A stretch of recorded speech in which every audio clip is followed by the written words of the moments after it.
여러분은 한국인으로 살면서 얼마나 많은 혜택을 누리는지 알고 계신가요?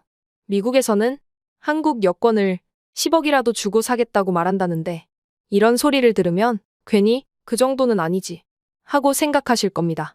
그런데 매년 귀화를 준비하는 외국인이 1만 명이 넘고 계속해서 늘어나는 추세입니다. 시험이 어렵다 보니 결혼으로 국적을 취득하는 사람도 점점 많아지고 있죠.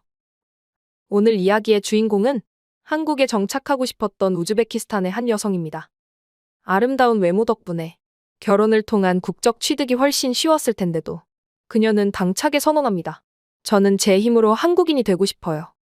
그렇게 한국인이 된 그녀가 고향 친구들과 떠난 괌 여행에서 벌어진 충격적인 사건 때문에 친구들도 한국인이 기필코 되겠다며 이를 갈았다고 하는데요.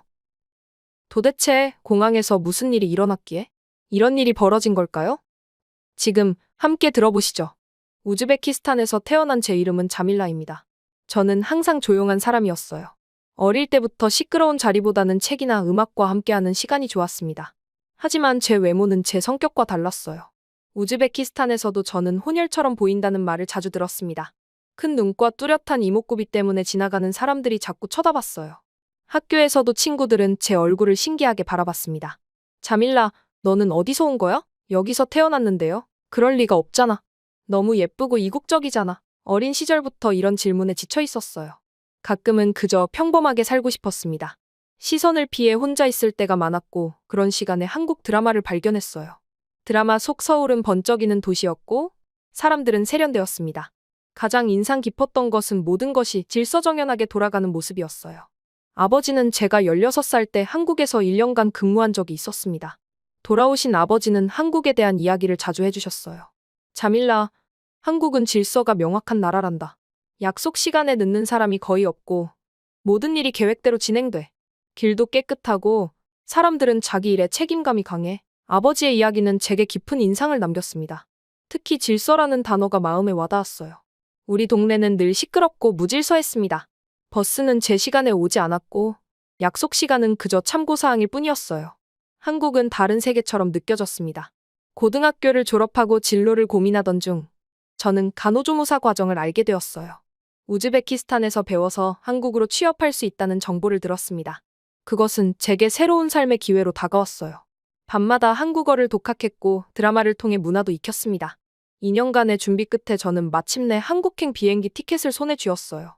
정말 혼자 갈 거니? 어머니가 걱정스럽게 물으셨습니다. 네, 혼자 가야 해요. 이건 제 인생의 새 출발이에요. 인천공항에 도착한 첫날, 저는 마치 드라마 속 주인공이 된 것 같았어요. 공항은 깨끗했고 모든 안내판은 명확했습니다. 공항철도를 타고 서울로 향하는 동안 차창 밖 풍경이 마치 영화의 한 장면처럼 느껴졌어요. 고층 빌딩들, 반짝이는 한강, 질서 있게 줄지어 선자동차들. 모든 것이 제가 상상했던 그대로였습니다. 서울 시내에 위치한 작은 원룸이 제 첫 한국 집이었어요. 방은 작았지만 깨끗했고 필요한 모든 것이 갖춰져 있었습니다. 창문을 열면 분주한 도시의 소음이 들렸지만 그 소음조차 질서가 있는 것처럼 느껴졌어요. 첫날 밤, 저는 한국에서의 새 삶을 꿈꾸며 설레는 마음으로 잠들었습니다. 다음 날부터 현실이 시작되었어요. 강남의 한 종합병원에서 간호조무사로 일하게 되었습니다. 병원은 규모가 크고 시스템이 복잡했지만 모든 것이 매뉴얼대로 움직였어요. 처음에는 언어 때문에 어려움을 겪었습니다. 의학용어는 더욱 생소했고 빠른 한국어 대화를 따라가기 힘들었어요. 자밀라 씨, 이 차트 좀 확인해 줄래요? 네. 잠시만요. 죄송합니다. 매일 밤 병원 용어를 외우고 환자들과의 대화를 복습했어요. 동료들 중에는 친절한 사람도 있었고 무심한 사람도 있었습니다. 그러나 대부분은 제가 외국인이라는 사실에 호기심을 보였어요. 우즈베키스탄에서 왔다고요? 어떻게 한국말을 이렇게 잘해요? 드라마 보면서 배웠어요. 그리고 많이 공부했습니다. 와, 정말 대단하네요. 남자친구 있어요? 처음엔 그런 관심이 기분 좋았어요. 누군가 나에게 관심을 갖는다는 것, 그것도 내 외모나 출신이 아닌 내 노력을 알아봐주는 것 같아 기뻤습니다. 하지만 시간이 지날수록 그 관심의 본질이 달라 보였어요. 특히 남성 동료들의 관심은 진심이 아닌 일시적인 호기심에 가까웠습니다. 첫 연애는 같은 병원 방사선과 기사와 시작되었어요. 그는 제게 한국 음식을 소개해주고 주말에는 서울 여행을 시켜주겠다고 했습니다. 2달 정도 만났을 때 그의 진짜 의도가 드러났어요. 자밀라, 우리 오늘은 내 집에서 영화 볼까? 아니요. 저는 괜찮아요. 왜? 외국인들은 더 자유롭다며? 우즈벡 여자들은 다 그렇다고 들었는데. 그 말에 크게 실망했습니다. 그는 저를 사람으로 보지 않고 그저 외국인 여성이라는 카테고리로만 봤어요. 그 후로도 비슷한 경험이 몇 번 더 있었습니다. 진심으로 다가오는 듯 하다가 결국은 이국적인 여자라는 이미지에만 관심이 있었던 사람들이었어요. 5년째 되던 해 비자 문제로 우즈벡에 왔다 갔다 하기 더 이상 지긋지긋해진 저는 더 이상 누군가에게 의지하거나 기대지 않기로 결심했습니다. 한국에서의 안정적인 삶 그리고 궁극적으로는 한국 국적을 얻는 것이 제 목표가 되었어요. 누구의 도움도 없이 오로지 제 힘으로 이루고 싶었습니다. 자밀라 씨는 정말 독립적이네요. 보통 외국인들은 한국인과 결혼해서 국적 얻으려고 하던데 동료 간호사가 말했어요. 저는 제 방식대로 살고 싶습니다. 결혼은 사랑해서 하는 거지 국적 때문에 하는 게 아니에요. 그렇게 저는 스스로의 길을 걷기로 했습니다. 때로는 외로웠지만 그 시간들이 저를 더 강하게 만들었어요. 한국은 제가 선택한 땅이었습니다. 아무도 저를 이곳으로 강제로 데려온 것이 아니었어요. 제 의지로 온 이상 모든 어려움은 제가 감당해야 할 몫이었습니다. 그리고 언젠가는 이 땅에서 진정한 제자리를 찾겠다는 희망을 품었어요. 그것이 제가 한국에서의 첫 몇 년을 버틸 수 있었던 이유입니다. 스스로의 길을 걷기로 다짐한 지 6개월이 지났을 때 병원 행정팀에 새로운 직원이 들어왔습니다. 이름은 현우였고 저보다 서너 살 위의 조용한 남성이었어요. 다른 남자 동료들과는 달리 현우는 제게 특별한 관심을 보이지 않았습니다. 그저 업무상 필요한 대화만 주고받았어요. 처음에는 그의 무관심이 오히려 편했습니다. 제게 호기심 어린 시선을 보내거나 사적인 질문을 하지 않았거든요. 현우는 항상 정시에 출근했고 점심시간에는 혼자 도시락을 먹었습니다. 저처럼 조용한 사람이었어요. 어느 날 제가 비자 연장 서류를 준비하느라 끙끙대고 있을 때 현우가 조심스럽게 다가왔습니다. 도움이 필요하세요? 행정 업무는 제가 좀 아는 편이거든요. 그의 제안은 정말 도움이 되었어요. 복잡한 서류 작성법부터 어떤 서류를 어디에 제출해야 하는지까지 차근차근 알려주었습니다. 그 과정에서 자연스럽게 제 상황에 대해 이야기하게 되었어요. 귀화를 생각해 보신 적 있나요? 현우가 물었습니다. 생각해봤지만 혼자서는 어려울 것 같아요. 절차도 복잡하고 시험도 어렵다고 들었거든요. 저도 관련 업무를 해봤는데 생각보다 체계적으로 준비하면 할 수 있어요. 관심 있으시면 도와드릴게요. 현우의 제안은 진심으로 들렸습니다. 다른 사람들처럼 뭔가를 바라는 눈빛이 아니었어요. 그저 동료로서 도움을 주고 싶어 하는 것 같았습니다. 그렇게 저희는 함께 귀화 절차를 알아보기 시작했어요. 퇴근 후 카페에서 만나 필요한 서류들을 정리하고 시험 준비 계획을 세웠습니다. 현우는 정말 꼼꼼한 사람이었어요. 체크리스트를 만들어주고 시험 일정에 맞춰 공부 스케줄까지 짜주었습니다. 몇 달간 함께 시간을 보내다 보니 현우에 대해 더 많이 알게 되었어요. 그는 대학에서 행정학을 전공했고 부모님을 일찍 여의어서 혼자 살고 있었습니다. 저처럼 조용하고 신중한 성격이었지만 한번 마음을 열면 따뜻한 사람이었어요. 자밀라 씨는 정말 대단한 것 같아요. 혼자 이렇게 먼 곳까지 와서 새 삶을 시작하다니. 현우가 말했습니다. 대단한 게 아니에요. 그냥 제가 선택한 길이니까 열심히 하는 거예요. 그런 마음가짐이 대단한 거죠. 저는 그런 용기가 없거든요. 현우와의 관계는 천천히 발전했습니다. 처음엔 귀화 준비 때문에 만났지만 점점 서로에 대한 관심이 생겼어요. 현우는 제가 우즈베키스탄 출신이라는 사실을 특별하게 여기지 않았습니다. 그저 자밀라라는 한 사람으로 봐주었어요. 1년 정도 지났을 때 저희는 자연스럽게 연인이 되었습니다. 현우는 제가 지금까지 만난 사람 중 가장 편안한 사람이었어요. 함께 있을 때 긴장하거나 연기할 필요가 없었습니다. 그는 제 조용한 성격을 이해해 주었고 제 꿈을 응원해 주었어요. 드디어 첫 번째 귀화 시험 날이 다가왔습니다. 한국어 능력 시험, 한국사 시험, 그리고 면접까지 모든 것을 준비했다고 생각했어요. 현우도 저를 응원해 주었습니다. 자밀라, 지금까지 정말 열심히 했어요. 분명 잘 될 거예요. 하지만 결과는 불합격이었습니다. 한국사 점수가 기준에 조금 못 미쳤어요. 결과를 받아본 날, 저는 정말 절망적이었습니다. 1년간의 노력이 물거품이 된 것 같았어요. 그날 밤 현우와 만났을 때 저는 눈물을 참을 수 없었습니다. 현우는 조용히 제 곁에 앉아 등을 두드려 주었어요. 자밀라, 한번 떨어진다고 끝이 아니에요. 다시 준비하면 돼요. 너무 힘들어요. 이렇게 어려운 줄 몰랐어요. 그런데 사실 더 쉬운 방법이 있어요. 현우가 조심스럽게 말했습니다. 무슨 말씀이세요? 결혼하면 바로 국적이 나올 수 있어요. 저랑 결혼하면 이렇게 힘들게 시험 준비할 필요 없어요. 현우의 제안에 저는 깜짝 놀랐습니다. 물론 저희가 연인 사이였고 언젠가는 결혼할 수도 있다고 생각했었어요. 하지만 국적 때문에 결혼을 서두르고 싶지는 않았습니다. 현우 씨, 고마워요. 정말 고마운데. 저는 내 힘으로 해낼 거예요. 왜요? 이렇게 힘든 길을 굳이 가야 해요? 제가 한국인이 되는 건 저의 선택이에요. 누군가에게 의존해서 얻고 싶지 않아요. 제 노력으로 인정받고 싶어요. 현우는 제 말을 이해해 주었습니다. 그리고 계속해서 저희 두 번째 시험 준비를 도와주었어요. 이번에는 더 체계적으로 준비했습니다. 한국사 공부에 특히 집중했고 매일 밤 문제집을 풀었어요. 낮에는 병원에서 일하고 밤에는 도서관에서 공부했습니다. 주말에는 현우와 함께 모의 시험을 봤어요. 정말 매일이 전쟁 같았지만 포기하고 싶지 않았습니다. 이번에는 반드시 합격하고 싶었어요. 두 번째 시험 날, 저는 첫 번째보다 훨씬 자신감이 있었습니다. 한국사 문제들이 익숙하게 느껴졌고 면접에서도 자연스럽게 대답할 수 있었어요. 결과 발표일까지 2주를 기다렸습니다. 그 2주가 2년처럼 길게 느껴졌어요. 현우는 계속 저를 격려해 주었습니다. 이번엔 분명 합격할 거예요.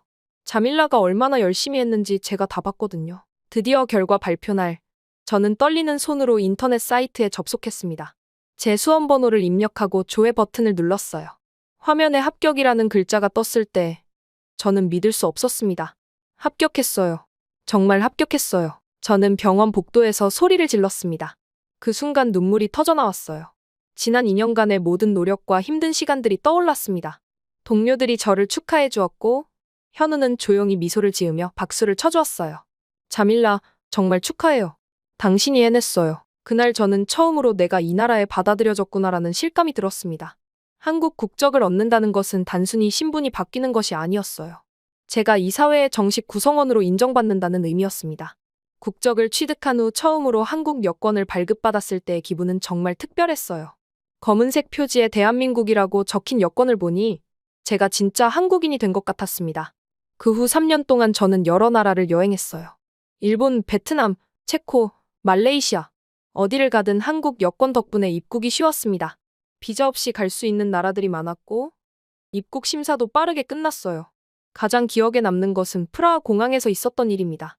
입국 심사관이 제 여권을 보더니 의심스러운 표정을 지었어요. 정말 한국인이 맞나요? 심사관이 영어로 물었습니다. 그리고는 잠시 이야기를 나눠야 된다며 저를 따로 불러 세웠어요. 저는 귀화를 했고 주민등록증까지 보여줬어요. 그제서야 입국심사 직원은 한국 여권이 이 점을 이용하고 싶어 위조를 하는 일이 빈번하다고 하며 신기하다는 표정과 미안함을 담아 제 여권에 입국 도장을 찍어주었어요. 그 순간이 오히려 유쾌했습니다. 제가 얼마나 힘들게 한국인이 되었는지를 다시 한번 실감할 수 있었거든요. 현우와의 관계도 더욱 깊어졌습니다. 그는 제가 국적을 취득하는 과정을 모두 지켜봤고 제 선택을 존중해 주었어요. 이제서야 저희는 결혼에 대해서도 자연스럽게 이야기하게 되었습니다. 이제는 국적 때문이 아니라 진정한 사랑 때문에 결혼을 생각할 수 있었어요. 그렇게 저는 어느새 진짜 한국인이 되어가고 있었습니다. 단순히 서류상의 한국인이 아니라 마음으로도 이 나라를 내 나라라고 느끼는 한국인이 되었어요. 하지만 진정한 깨달음은 아직 남아 있었습니다. 한국 국적을 취득한 지 3년이 지났을 무렵 저에게 반가운 소식이 들려왔습니다. 함께 한국에 온 우즈베키스탄 친구들도 드디어 귀화를 준비하게 되었다는 것이었어요. 미라, 나르 기자, 그리고 딜로바까지 모두 저와 비슷한 시기에 한국에 왔지만 각자의 사정으로 귀화 준비가 늦어졌던 친구들입니다. 자밀라, 너 진짜 대단하다. 우리도 이제 시작해보려고 해. 미라가 말했어요. 정말 축하해요. 제가 도와드릴 수 있는 건 뭐든지 도와드릴게요. 친구들의 귀화 준비를 도우면서 저는 제가 겪었던 모든 과정을 다시 떠올렸습니다. 서류 준비부터 시험 공부까지 하나하나 알려주며 함께 공부했어요. 주말마다 모여서 한국사 문제를 풀고 한국어 시험 대비도 함께 했습니다. 저는 제 경험을 바탕으로 체크리스트를 만들어주고 시험 일정에 맞춰 공부 스케줄까지 짜주었어요. 몇 달간 공부를 도와주며 우리는 더욱 가까워졌습니다. 한국에서 고향 사람과 대화를 나누며 저 역시 위로받았습니다. 가끔은 공부에 지쳐서 포기하고 싶다는 친구들도 있었지만 저는 제가 겪었던 시행착오들을 이야기하며 용기를 북돋아 주었습니다. 처음에는 정말 어려웠어. 나도 첫 시험에 떨어졌거든. 하지만 포기하지 않으면 반드시 할 수 있어. 그렇게 몇 달이 지나고 친구들도 귀화 준비에 상당한 진전을 보이고 있었어요. 저희는 서로를 격려하며 힘든 시간을 버텨나갔습니다. 그러던 중 축하 겸 여행을 가기로 했어요. 오랜만에 공부에서 벗어나 휴식을 취하고 싶었던 것도 있었고 무엇보다 함께 추억을 만들고 싶었습니다. 어디로 갈까? 일본? 아니면 동남아시아? 나르 기자가 물었습니다. 괌은 어때? 한국에서 가깝고 리조트도 좋다고 들었어. 비행시간도 짧아서 피곤하지 않을 거야. 제가 제안했어요. 좋은 생각이야. 자밀라가 여행 경험도 많으니까 준비 맡겨도 될까? 친구들은 저를 믿고 모든 여행 준비를 맡겼습니다. 저는 기꺼이 그 역할을 맡았어요. 지난 3년간 여러 나라를 다니며 쌓은 경험이 있었으니까요. 베트남, 일본, 체코, 말레이시아까지 다양한 나라를 여행하면서 여행 계획 세우는 노하우도 생겼다고 생각했습니다. 항공료를 비교해보고 괌의 호텔들을 자세히 살펴봤어요. 리조트형 호텔부터 시티 호텔까지 가격대별로 몇 군데를 추려서 친구들에게 보여주었습니다. 수영장이 있는 곳, 바다가 보이는 곳, 쇼핑센터와 가까운 곳 등 각각의 장단점을 설명해드렸어요. 모두들 만족해했고 저희는 3박 4일 일정으로 괌 여행을 확정했습니다. 항공권 예약은 제가 모두 담당했어요. 한국 여권을 가진 저에게는 너무나 익숙한 과정이었습니다. 여권 번호 입력하고 좌석 선택하고 결제하는 것까지 모든 게 자동으로 이루어졌어요. 수없이 해본 일이라 손에 익었습니다. 온라인으로 체크인까지 미리 해놓고 좌석도 창가 쪽으로 배정받았어요. 비자는 필요 없지? 딜로바가 조심스럽게 물었습니다. 괌은 비자 없이 갈 수 있어. 걱정하지 마. 작년에도 다녀왔거든. 저는 자신 있게 대답했습니다. 실제로 저는 지난해 현우와 함께 괌을 다녀온 적이 있었어요. 한국 여권 하나만으로 아무 문제 없이 입국했던 기억이 선명했습니다. 입국 심사에서도 몇 개의 간단한 질문만으로 금세 통과했었거든요. 그래서 이번에도 당연히 괜찮을 거라고 생각했습니다. 호텔 예약도 마쳤고 렌터카까지 미리 준비했어요. 관광지 정보도 찾아보고 맛집 리스트까지 만들었습니다. 친구들은 저희 꼼꼼한 준비에 감탄했어요. 저는 여행 일정표까지 만들어서 친구들에게 공유했습니다. 첫날은 호텔 체크인 후 해변 산책, 둘째 날은 쇼핑과 관광, 셋째 날은 수상 스포츠 체험 등 하루하루 알차게 계획했어요. 와, 자밀라 덕분에 우리가 편하게 여행 가겠네. 정말 감사해. 별 말씀을. 나도 친구들과 함께 여행 가는 게 너무 기뻐. 오랜만에 제대로 쉴 수 있을 것 같아. 출발 전날 밤, 저희는 모두 설레는 마음으로 짐을 쌌습니다. 각자 카톡방에 사진을 올리며 여행에 대한 기대감을 나눴어요. 수영복, 선크림, 카메라까지 빠뜨릴 것 없이 챙겼습니다. 저는 여행 필수품 체크리스트까지 만들어서 친구들에게 보내줬어요. 출발 당일 아침, 저희는 인천공항에서 만났습니다. 모두들 밝은 표정으로 체크인 카운터로 향했어요. 공항에는 여행객들로 붐볐고 어디선가 들려오는 여행에 대한 설렘 가득한 대화들이 저희 기분을 더욱 좋게 만들었습니다. 저는 먼저 제 여권과 항공권을 건넸고 직원은 친절하게 탑승권을 발급해 주었습니다. 좋은 여행 되세요. 라는 인사와 함께 말이에요. 너무나 익숙한 과정이었어요. 그런데 친구들 차례가 되자 상황이 완전히 달라졌습니다. 항공사 직원이 미라의 여권을 확인하더니 난처한 표정을 지었어요. 몇 번 더 여권을 뒤적이더니 컴퓨터 화면을 확인했습니다. 죄송한데 미국령 괌 입국을 위해서는 비자가 필요합니다. 네? 비자요? 그런데 여기 친구는 괜찮다고 했는데요? 미라가 당황하며 저를 가리켰어요. 그 순간 저는 머리가 하얘졌습니다. 완전히 놓친 부분이었어요. 한국 여권은 괌에 비자 없이 입국할 수 있지만 우즈베키스탄 여권은 그렇지 않았던 것입니다. 이렇게 기본적인 것을 확인하지 않다니 저 자신이 믿어지지 않았어요. 잠깐만요. 확인해 볼게요. 저는 급히 스마트폰으로 검색했습니다. 결과는 충격적이었어요. 우즈베키스탄 국적자는 괌 입국을 위해 미국 비자나 ESTA 승인이 필요했습니다. 그런데 ESTA 승인은 신청 후 최소 72시간이 걸리고 미국 비자는 더욱 오래 걸렸어요. 당일 출발은 절대 불가능한 상황이었습니다. 자밀라, 어떻게 해? 나르 기자가 불안한 표정으로 물었습니다. 일단 다른 방법을 찾아볼게요. 저는 항공사 직원에게 다시 문의했지만 답은 명확했습니다. 비자 없이는 절대 탑승할 수 없다는 것이었어요. 다른 항공사도 마찬가지였고 임시 비자 같은 것도 존재하지 않았습니다. 친구들의 표정이 점점 어두워졌어요. 미안해. 정말 미안해. 내가 확인을 제대로 못했어. 이런 기본적인 것도 놓치다니. 저는 친구들에게 진심으로 사과했습니다. 괜찮아, 자밀라. 내 잘못이 아니야. 우리도 확인했어야 했는데. 딜로바가 위로해 주었어요. 하지만 미라가 조용히 한 말이 저를 깊이 찔렀습니다. 너는 한국인이니까 몰랐겠지. 우리 여권이 어떤 건지. 그 말을 듣는 순간 저는 정말 충격을 받았어요. 친구의 말에는 원망이 섞여 있지 않았지만 오히려 그래서 더 마음이 아팠습니다. 저는 정말로 몰랐던 거였어요. 한국 여권에 익숙해져서 다른 여권의 제약을 전혀 생각하지 못했던 것입니다. 그럼 자밀라라도 먼저 가. 우리는 다음에 준비해서 가자. 나르 기자가 말했어요. 아니에요. 저도 안 가요.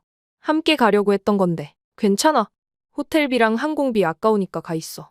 우리도 방법 찾아볼게. 그리고 너 혼자 책임질 일도 아니잖아. 친구들의 배려가 더 마음을 무겁게 했습니다. 결국 저는 무거운 마음으로 혼자 과맹 비행기에 탑승했어요. 창밖을 보며 친구들 생각에 눈물이 났습니다.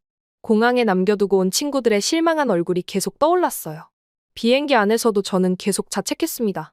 어떻게 이런 기본적인 것을 놓칠 수 있었을까요? 여행 계획을 세우면서 그렇게 꼼꼼하게 준비했다고 생각했는데 정작 가장 중요한 입국 조건을 확인하지 않았다니.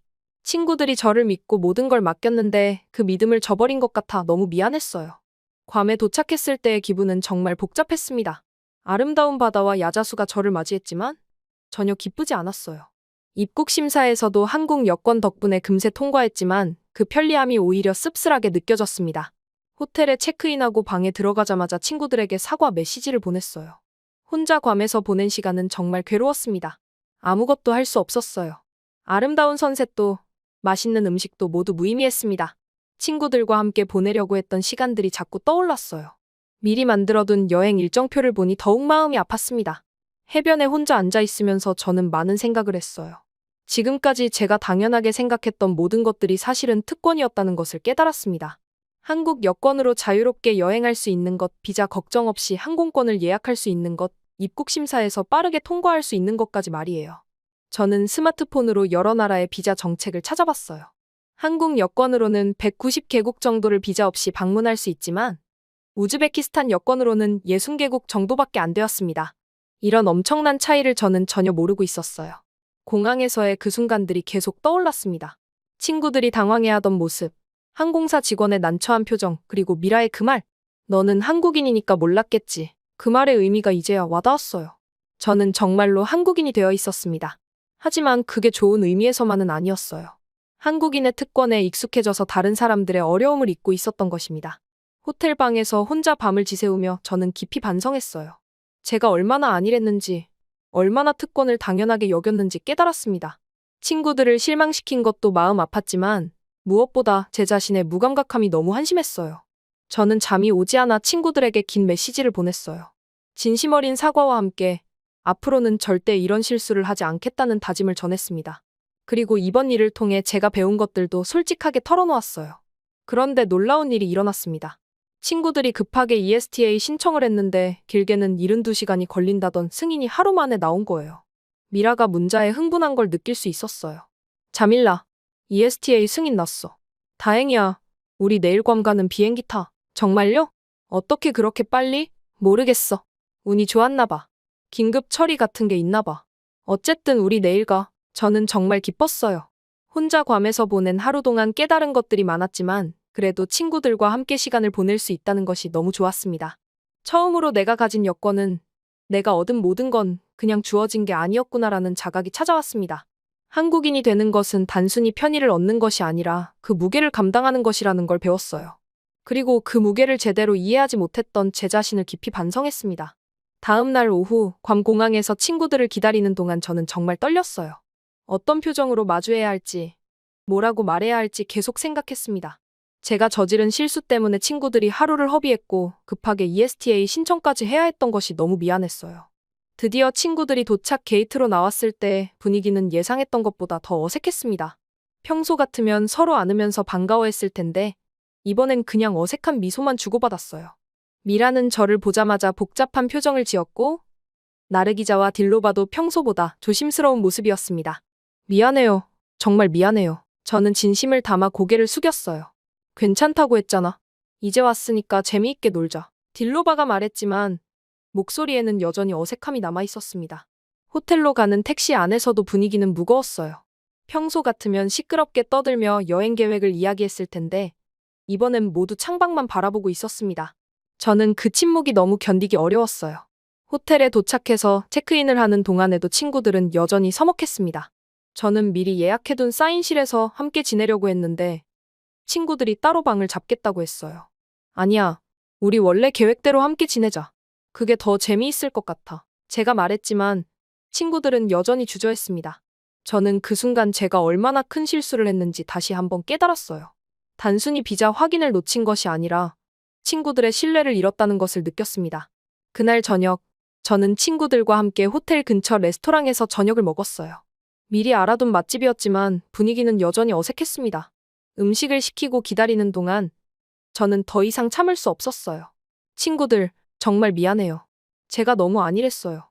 한국 여권에만 익숙해져서 여러분의 상황을 전혀 생각하지 못했어요. 저는 진심을 담아 말했습니다.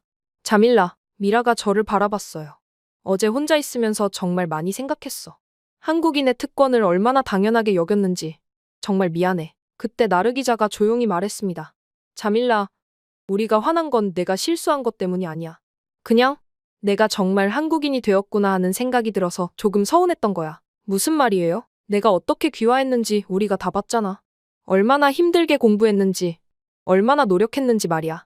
우리도 그렇게 되고 싶어서 한국에 온 거야. 딜로바가 덧붙였어요. 그 말을 듣고 저는 눈물이 났어요. 친구들이 화난 이유가 제 실수 때문이 아니라 제가 진짜로 한국인이 되어서 그들과 달라졌다는 것을 느꼈기 때문이었다는 걸 깨달았습니다. 하지만 어제 일을 보니까 내가 우리를 잊지 않고 있다는 걸 알았어. 너도 우리처럼 실수할 수 있는 사람이구나 싶어서 오히려 마음이 편해졌어. 미라가 웃으며 말했어요. 그 순간부터 분위기가 확 달라졌습니다. 친구들은 다시 예전처럼 편하게 대해주었고 저도 마음이 한결 가벼워졌어요. 여행은 그제야 진짜 시작된 것 같았습니다. 다음 날부터는 정말 즐거운 시간을 보냈어요. 함께 바다에서 수영하고 스노클링도 했습니다. 쇼핑센터에서 쇼핑도 하고 현지 음식도 맛봤어요. 친구들과 함께 웃고 떠들며 사진도 많이 찍었습니다. 특히 기억에 남는 것은 마지막 날 저녁이었어요. 호텔 해변에서 모닥불을 피우고 앉아있는데 친구들이 각자의 귀화 계획에 대해 이야기했습니다. 나는 내년에 시험 볼 예정이야. 자밀라가 만들어준 공부 계획 따라서 열심히 하고 있어. 나르 기자가 말했어요. 나도 마찬가지야. 자밀라 덕분에 뭘 준비해야 하는지 확실히 알게 됐어. 딜로바가 덧붙였습니다. 우리 모두 한국인이 되면 또 여행 가자. 그땐 비자 걱정 없이 말이야. 미라가 웃으며 말했어요. 그 말을 들으니 정말 뭉클했습니다. 친구들도 저처럼 한국에 뿌리 내리고 싶어하는 마음이 똑같다는 걸 느꼈어요. 그리고 제가 먼저 그 길을 걸어본 사람으로서 친구들에게 도움이 되고 있다는 것도 뿌듯했습니다. 여행을 마치고 한국으로 돌아오는 비행기 안에서 저는 창밖을 보며 많은 생각을 했어요. 이번 여행을 통해 정말 많은 것을 배웠습니다. 무엇보다 제가 가진 특권을 제대로 인식하게 되었고 친구들과의 우정도 더 깊어졌어요. 인천공항에 도착했을 때 입국 심사를 통과하는 순간이 새삼 특별하게 느껴졌습니다. 한국 여권을 내밀고 안녕하세요 라고 인사하는 순간 저는 정말로 이곳이 제 나라라는 걸 실감했어요. 집에 돌아와서 짐을 정리하고 며칠 후 저는 혼자 한강공원에 나갔습니다.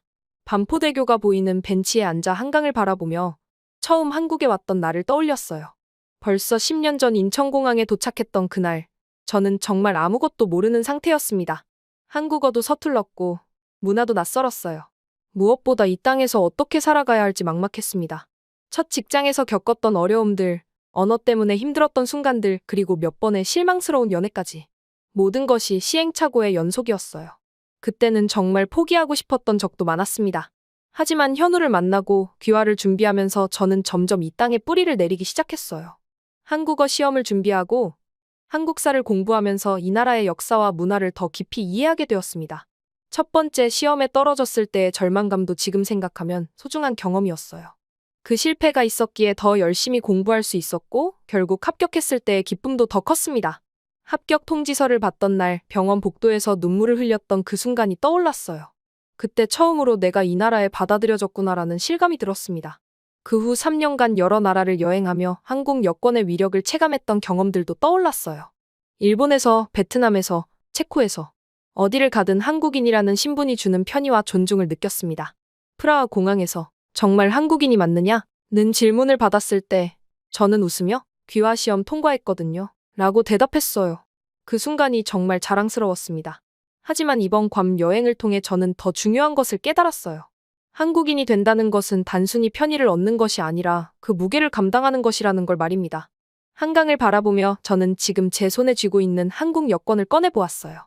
검은색 표지에 태극기와 함께 대한민국이라고 적혀있는 여권을 보니 감회가 새로웠습니다.